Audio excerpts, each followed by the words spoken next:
Good afternoon, everybody out there in viewer land, and welcome to the Thirsty Thursday edition of The Rundown.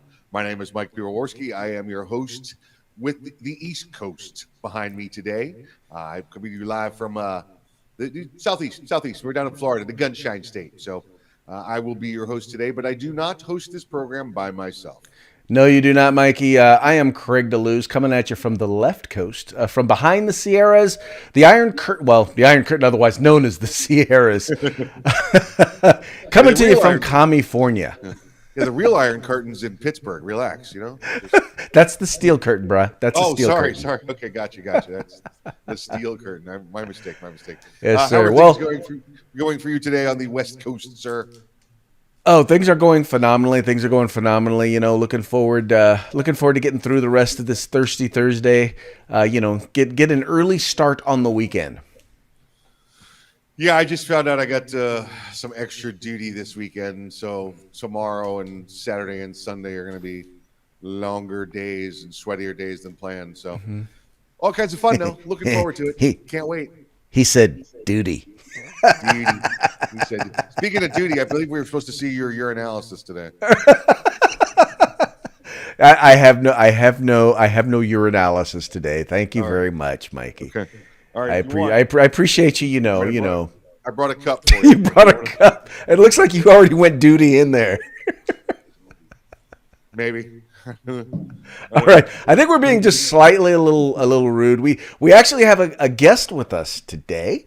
Mike, you want to introduce our good friend and guest? I can. I will introduce our good friend and guest. I don't know if he has his urinalysis with him, but we'll find out.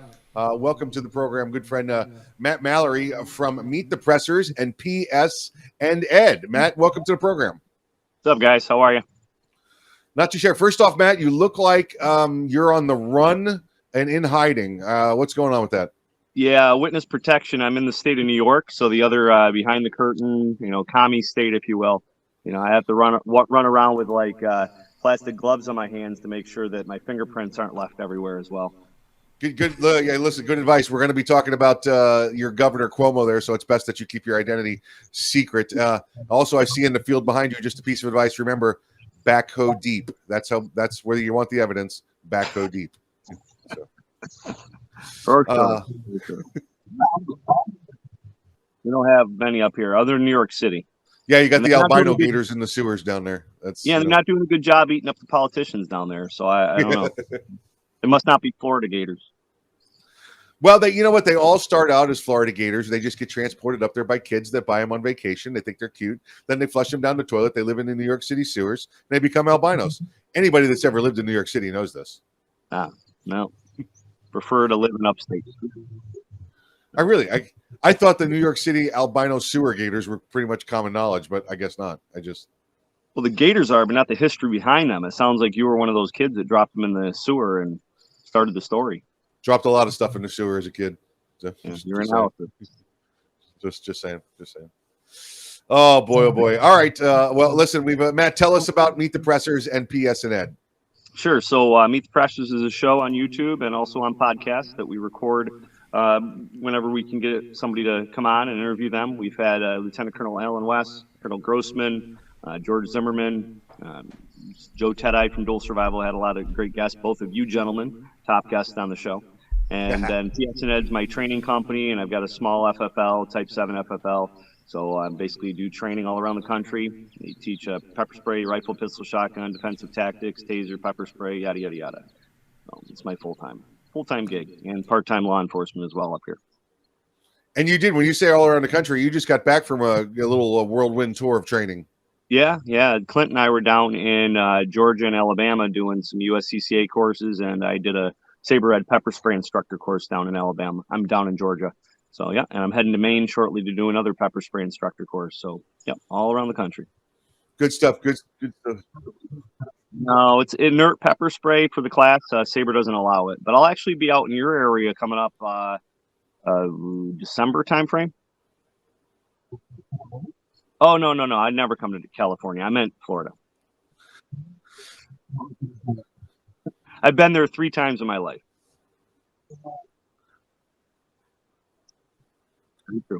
It's See, that's odd, man. I don't want to get off too far off topic, but when we do the OC spray class, we spray people.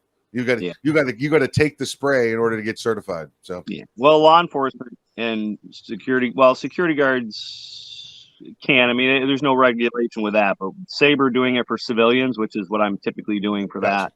It's all no spray. They don't want the liability. I mean, I can't blame them. And they've been doing it that way for a while. Yeah. And actually, it shies some civilians away. In military or law enforcement, you're kind of like, you're going to get sprayed. If you don't, you're going to get ribbed by everybody. Right. Now, security, we don't have to spray them, but we do just for fun. Yeah. And it makes sense. I mean, shy of shooting somebody. Yeah, that's... All right, but before we break off... Before we break off into the topics, because we'll forget at the end, Matt, tell everybody how they can find you.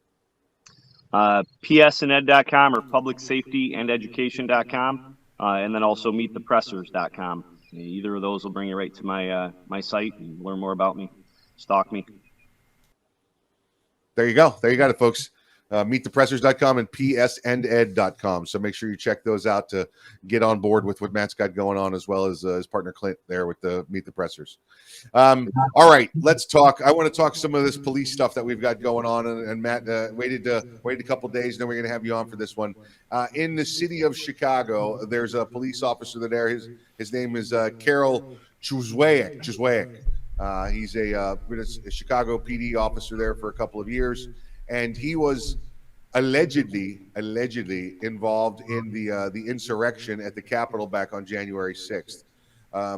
Well, as we're seeing that's gone on many cities around the country, where they're identifying more and more police officers, both from the city, the county, the state, the federal level even, that were at the insurrection, allegedly, as well as members of the military. That were there, and Matt, I wanted to first ask your opinion on that. These officers that were at the insurrection, and why you think they were there in off-duty status. Well, I would think they're there because they're patriotic, and they thought being at the crux of something that was going to happen, whatever that was going to be, is why they were there. I mean, I actually thought about going. My wife said, no, I got a bad feeling something bad's going to happen. And I was like, okay, I trust my wife's instinct. She's spot on with stuff. So, I decided not to make plans to go down there. Is it easy to get caught up in something and be in the wrong place at the wrong time? Yeah, I see it all the time. We've all done it. We've all had things that we've done in our past where we look back and say, shit, that was dumb. I'm surprised I'm not dead or in jail, or your life could have changed in a different way. So, yeah, I mean, I feel for anybody that was down there that's getting caught up in this. I even feel for the politicians that were in there that felt like their life was in danger. That's not good. I always say to people, be nice to everybody until it's no longer time to be nice. Maybe some of the people that were down there thought it was no longer time to be nice. I think that might be part of it, too. Excellent. Now, listen, I wasn't there. I know a couple of people that were there as well. And it seems as all the people I talked to were they didn't even know about this insurrection part, the breaking and entering part that was going in. There was a very, very small group that that did the actual physical damage or violence portion, and everybody else was just kind of like on the back end of the tour bus, while it was going on. I know a number of people that I don't know personally. I know a number of people, I've heard read their stories that they entered the Capitol because the doors were open and the cops were standing there holding the doors open. They did not know this was a breaking and entering, a burglary, occupied dwelling, going on. They did not realize that. And the point to this next point trying to get to is, Matt, in your estimation, when you deal with law enforcement, what would you say the split was, for pro-patriotic, pro-Trump, or the liberal agenda? I know in the country it's split at 49, and 2% that don't know what they're doing. But what would you say it is with the government workers, the government employees, the law enforcement, military folks? I don't know. I mean, it sounds. We're always seeing stories where Antifa was there and they're egging people on. They're trying to incite violence and whatnot. So I mean, I would imagine that was the case too, from firsthand account. as far as a percentage, I would think, first time I heard the numbers you just said, I was thinking it was a lot lower on that side. I figured it was more pro-Trump because obviously it was a pro-Trump rally just outside the Capitol. But now that you say that, it's that opens my eyes even more. I didn't think it was that much. Well, let me rephrase. The nation itself is, we tell from the voter roll numbers that it's somewhere around 50-50, give or take a couple of percent. But I found that more with the law enforcement folks and the military folks, that's probably closer to an 80-20 split, which was where I was trying to go. Gotcha. Yeah, 1,000%. Totally agree with that. And I see that all the time. I mean, it's interesting. Any training that I go to or any training that I'm doing in law enforcement, I barely ever recall somebody saying, F the orange man or anything like that. It was typically, I can't believe how things are turning out. I can't believe that we've got these politicians in office. I'm like, somebody voted for him. Yeah. And it's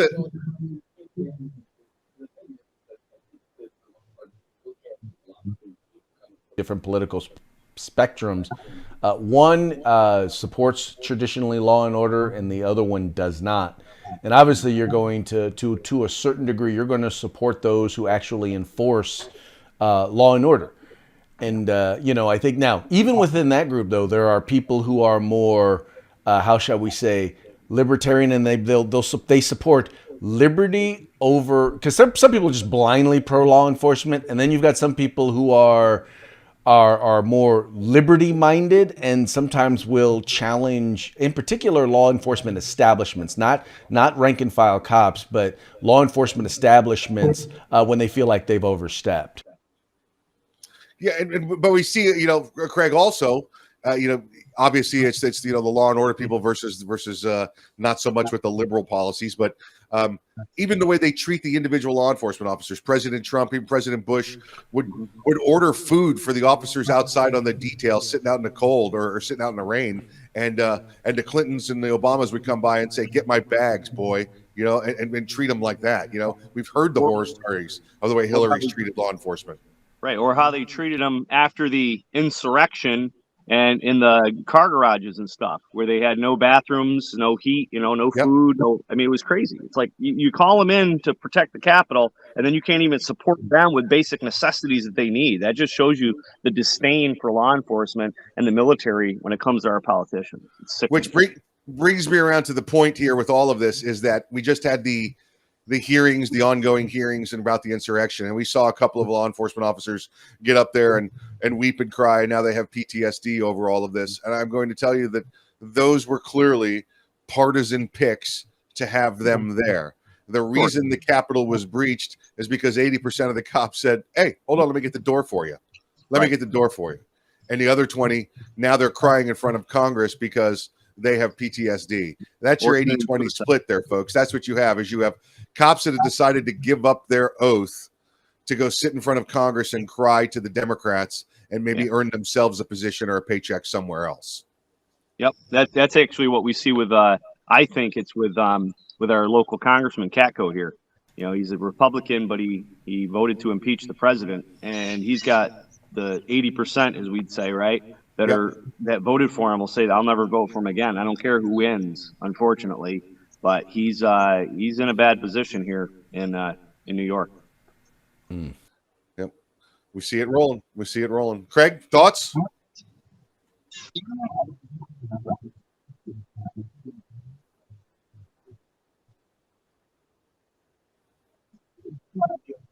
Against them, but once again, I think you make a very good point in that they didn't pull a cross section of law enforcement officers. They basically just looked for the Capitol Police, who were going to give them stories that they wanted. They were going to portray and push the narrative that they wanted. And I'm not saying these officers didn't experience something, but I'm saying that their experience was not what necessarily everyone experienced. And if you really want to have a good understanding of what happened on January 6th, you need to have a cross section of people, of officers, so that to share what their experiences were. And that's not what you got here. No, definitely not. All right, good story. Good story, guys. Good wrap. Good wrap. Let's talk about. Let's run down here to Florida. Got a couple Florida stories, couple of New York stories. Do you think that's the way to deal with this today? We're not going to worry about California because it's California. Nikki Fried, I still don't know how to say her name correctly. She is the agriculture executive in the state of Florida. That's an elected official down here. She's the only statewide elected Democrat official in the state of Florida. Concealed weapons licenses were put under Florida Department of Agriculture just about 20 years ago because it was seen as a stronghold for Republicans, and they would probably never lose that office, and they would never mess with Second Amendment rights, so I put it there. Well, she came in, and I believe she was beneficial of a few extra ballots as well, if you know what I mean, during her election a few years back. She, gentlemen, and here's it is, Matt, as a Florida federal license holder, federal license holder, federal firearms license holder. You'll understand what I'm going with here. On a 4473, the application to purchase a firearm, it asks, are you a habitual user of illegal narcotics? She has presented and shown publicly that she has a Florida prescription marijuana card. Now, in Florida, you can only get a marijuana card if you have a diagnosed medical condition where marijuana is one of the treatments for it. She has one of those cards. And she also has a concealed weapons permit, and she's proud to show them together. Well, it looks like now the feds might be taking a look at her. Yes, finally. You know, you're confused about her name. It is definitely Fried. Yeah, with that marijuana card, right?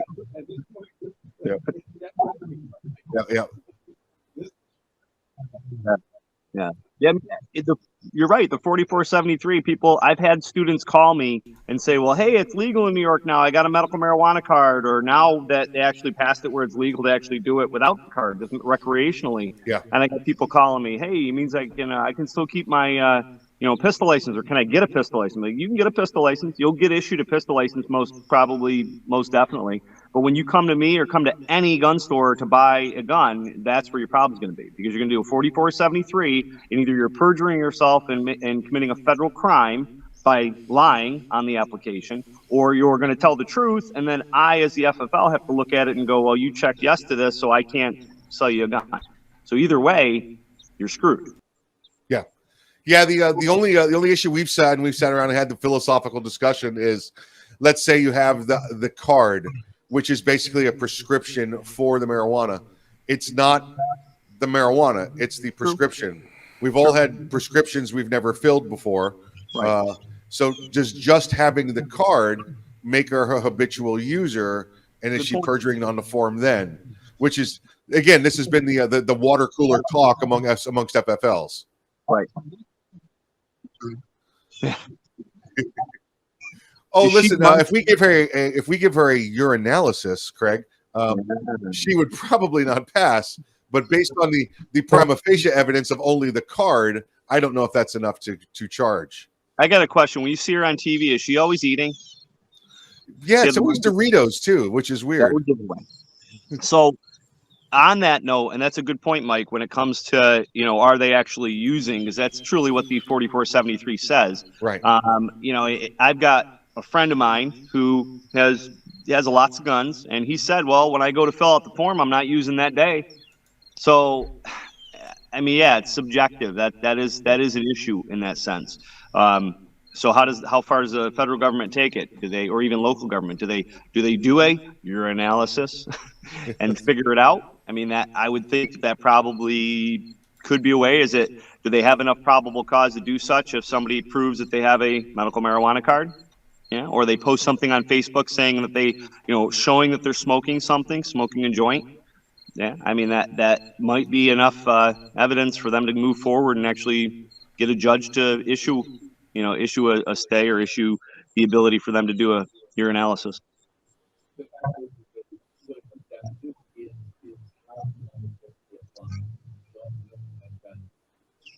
Nowadays, the law is not applied equally, at least the way in which Democrats tend to apply it.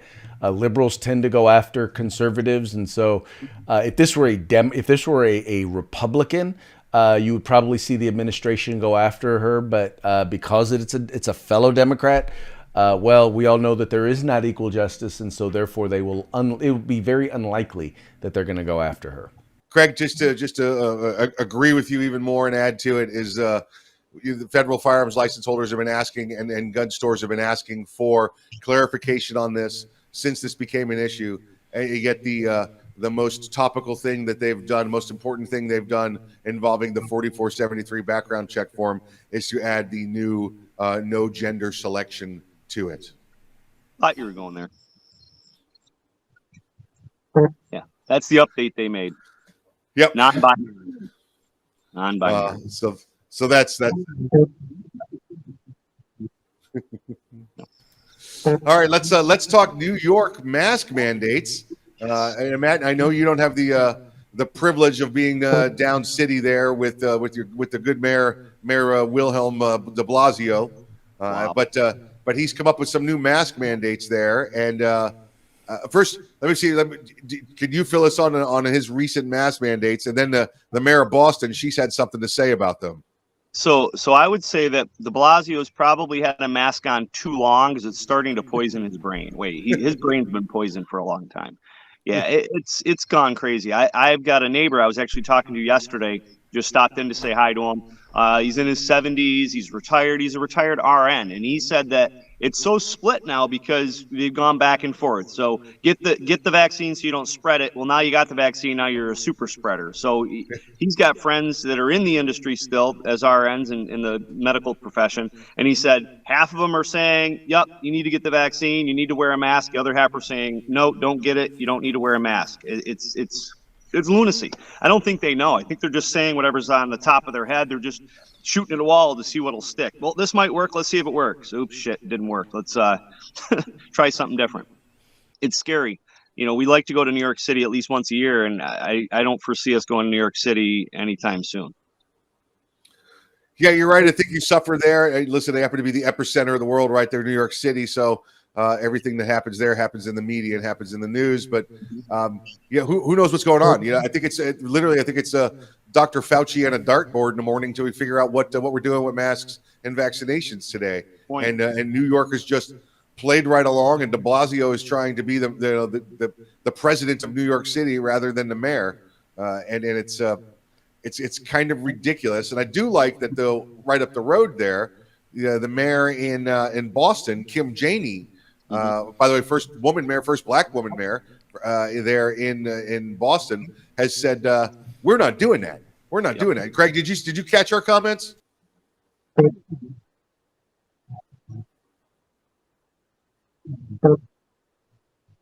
From instituting policies that are kind of show me your papers, and she compared it to slavery.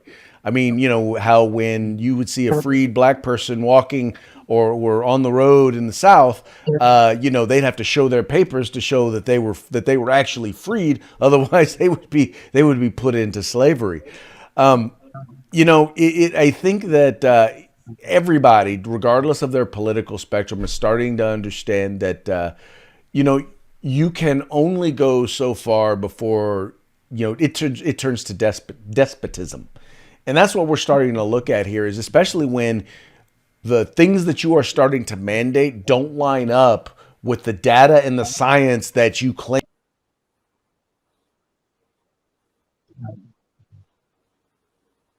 Totally. Yeah, I love the way she came forward and she tied history into this. She did tie the slavery into it. Craig, we've talked before that.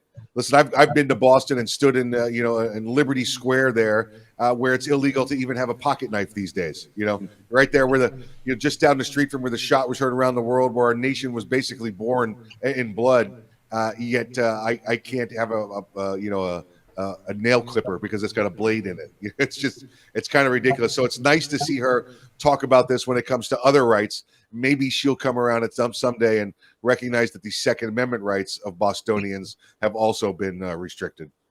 At some point, you think that these politicians, I mean, it's one way or the other. It's either they don't want guns because they're in fear of us taking over and using our firearms to overthrow the government. Or on the other flip side, they're thinking truly that guns are a bad thing and nobody needs to have their hands on them, other than cops or military. And even in that case, like New York, they're trying to take guns out of peace officer hands. It's insane. But I'm thinking it's more we want to do everything we want. We don't want to be taken from power, and we don't want the servants to have guns. I honestly think that there's the major majority of people that are anti-gun. That's the side of the pendulum that they're on, and it's scary. It's scary that people are.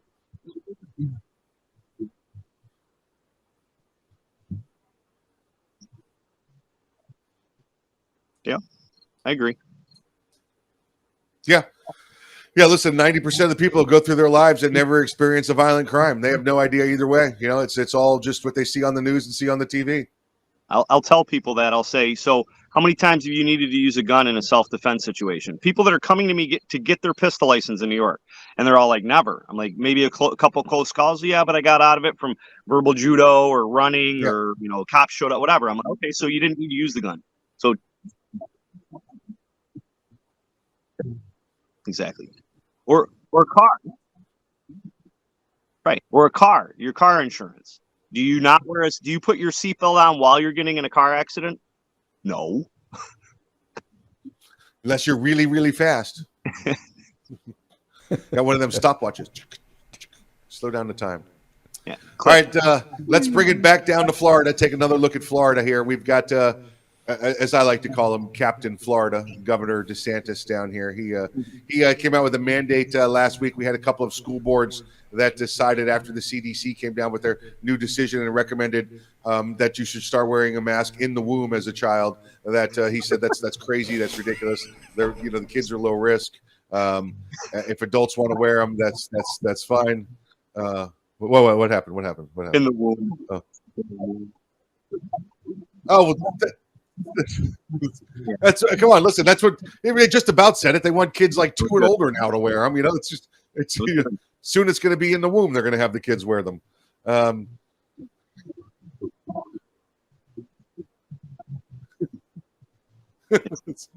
You didn't get that on video either, did you? No, he didn't.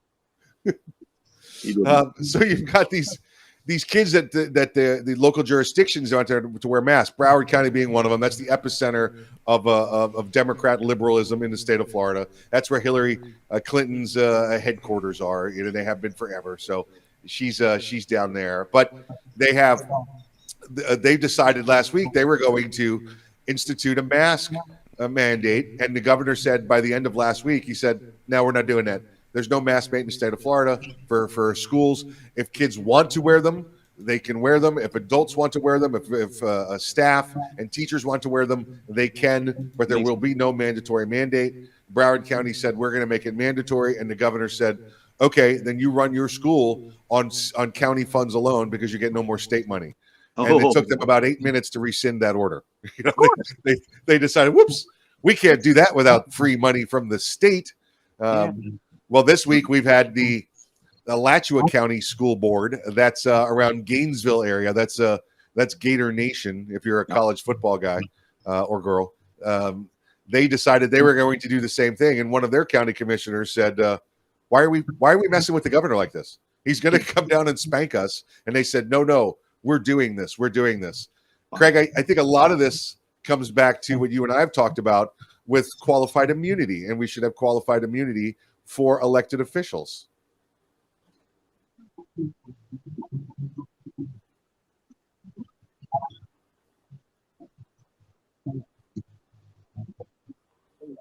Or is unconstitutional, you ought to be held accountable. And there's actually a statute. It's funny, in Pennsylvania, and they're actually looking at. Some people have been trying to go after the folks on the city council there in Pittsburgh when they tried to institute some anti-gun laws. But when your own legal counsel tells you that what you're doing violates the Constitution or violates the law, I think you ought to be held accountable. You ought to be able to be brought up on charges, or at the very least removed from office when you clearly break the law.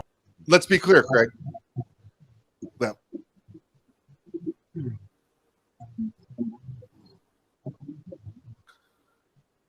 hold on. Let's be clear, Craig. Qualified immunity is what law enforcement officers have now. It says that they're immune from prosecution and that's civil prosecution if they don't break the law. If they don't break the law or violate your civil rights. So that's qualified immunity. You have to qualify to receive that immunity. Elected officials currently have unlimited immunity. So I want to take unlimited immunity away from them and give them qualified immunity like law enforcement, so they can't sit up there and say, I'm going to pass an illegal law. I don't care what the governor says, because that's a violation of the law.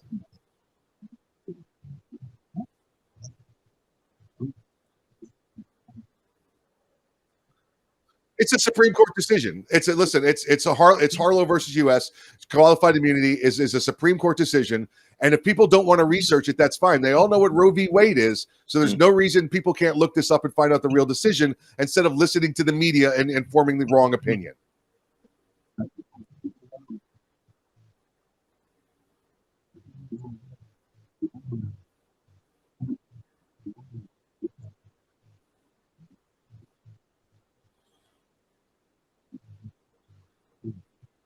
Well, I'm not making any judgment whatsoever on Roe v. Wade. I'm saying that if people want to learn all about qualified immunity, the Supreme Court case law is there to read. Correct. Let's hand this to Matt. He's law enforcement, and then let's get his qualified immunity opinion. Isn't it my body, my choice? I mean, unless it's a mask or a vaccine, then no more. That doesn't count. Yeah, I mean, listen, there's. My wife and I were just having this conversation yesterday. And I kind of alluded to it earlier. We've all done things in life that we look back and say, I shouldn't have done that. I could have been a better person. I could have handled this different. We all let emotions get the best of us. And law enforcement's no different. Military is no different. And are there good people and are there bad people? Everywhere, in every walk of life, every profession, there is.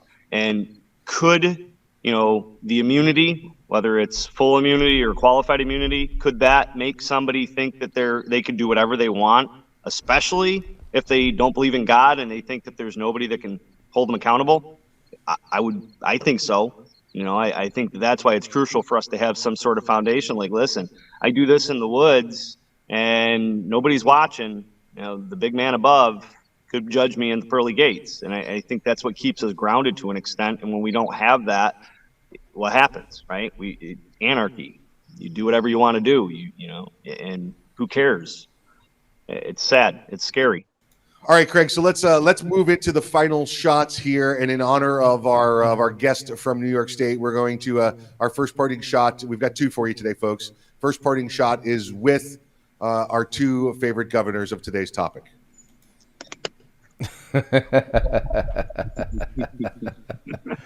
There are two types of governors.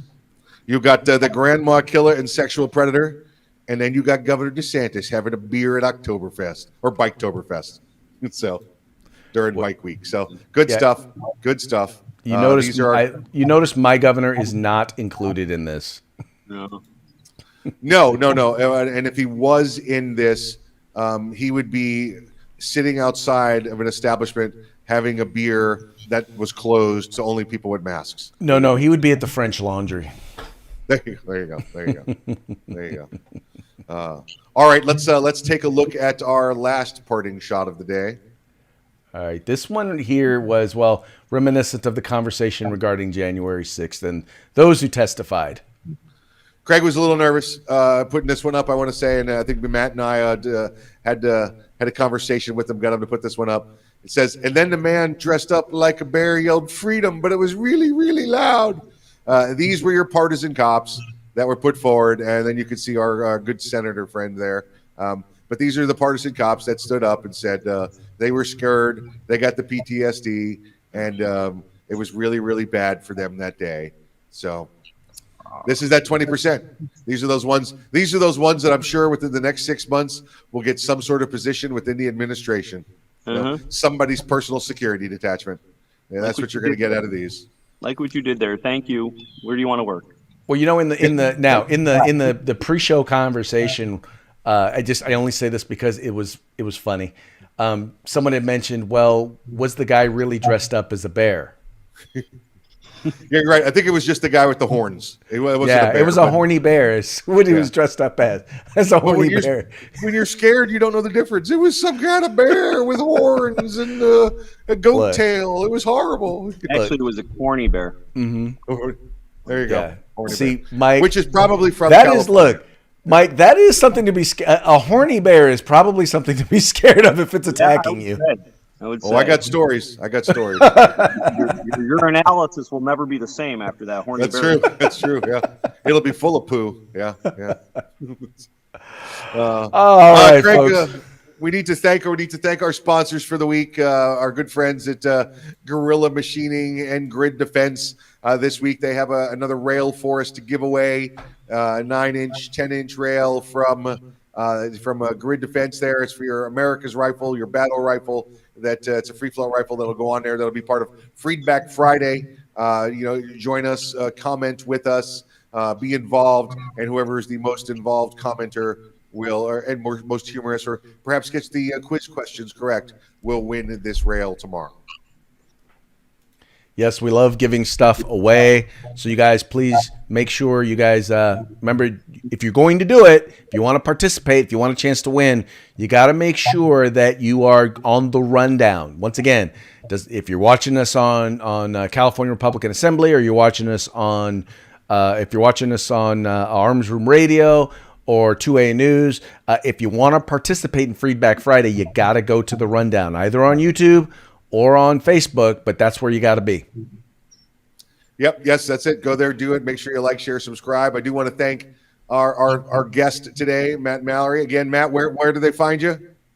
MeetThePressers.com or PublicSafetyAndEducation.com.